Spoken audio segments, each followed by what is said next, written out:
Assalamualaikum warahmatullahi wabarakatuh.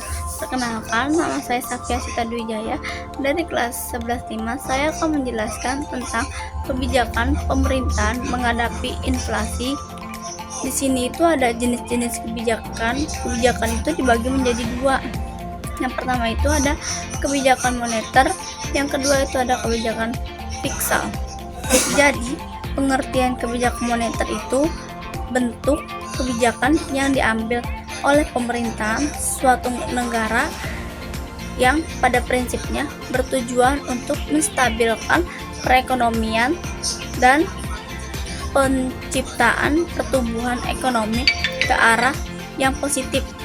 Jadi di sini itu ada kebijakan fiskal. Pengertian kebijakan fiskal itu merupakan kebijakan ekonomi yang berkaitan dengan penerimaan pemerintahan adalah pajak bersih yang diperoleh dari sekontor rumah tangga. Pajak ini digunakan oleh pemerintahan untuk membiayai pengeluaran yang disebabkan oleh kegiatan pemerintahan. Di sini ada diskonto. Diskonto itu adalah sebuah instrumen kebijakan moneter yang diukur dengan melalui tingkat suku bunga bank. Kondisi di mana Bank Umum meminjamkan dana kepada Bank Indonesia selaku bank sentral dengan tujuan untuk membuat peredaran jumlah uang teratur. Jadi di sini itu ada rasio cadangan. Rasio cadangan itu adalah rasio perbandingan antara kas perusahaan dengan kewajiban lancarnya.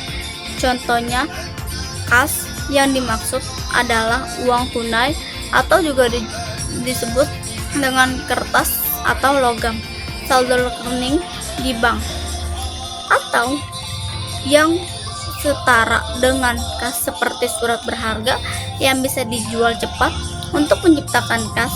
Contohnya, kewajiban lancar yang dimaksud adalah karyawan, utang jangka pendek, utang pajak dan lain-lain. Jadi di sini tuh ada operasi pasar terbuka, kegiatan bank sentral untuk membeli atau menjual surat berharga pemerintahan untuk mempengaruhi jumlah uang yang beredar dalam perekonomian. Ini adalah salah satu instrumen kebijakan moneter, salah satu suku bunga kebijakan dan rasio cadangan wajib. Jadi di sini tuh ada penetapan suku bunga acuan.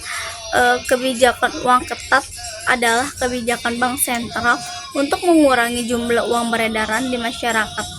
Cara melakukan kebijakan menaikkan suku bunga atau kebijakan diskonto, menjual surat-surat berharga, atau juga disebut dengan kebijakan pasar terbuka. Jadi di sini tuh ada imbauan moral.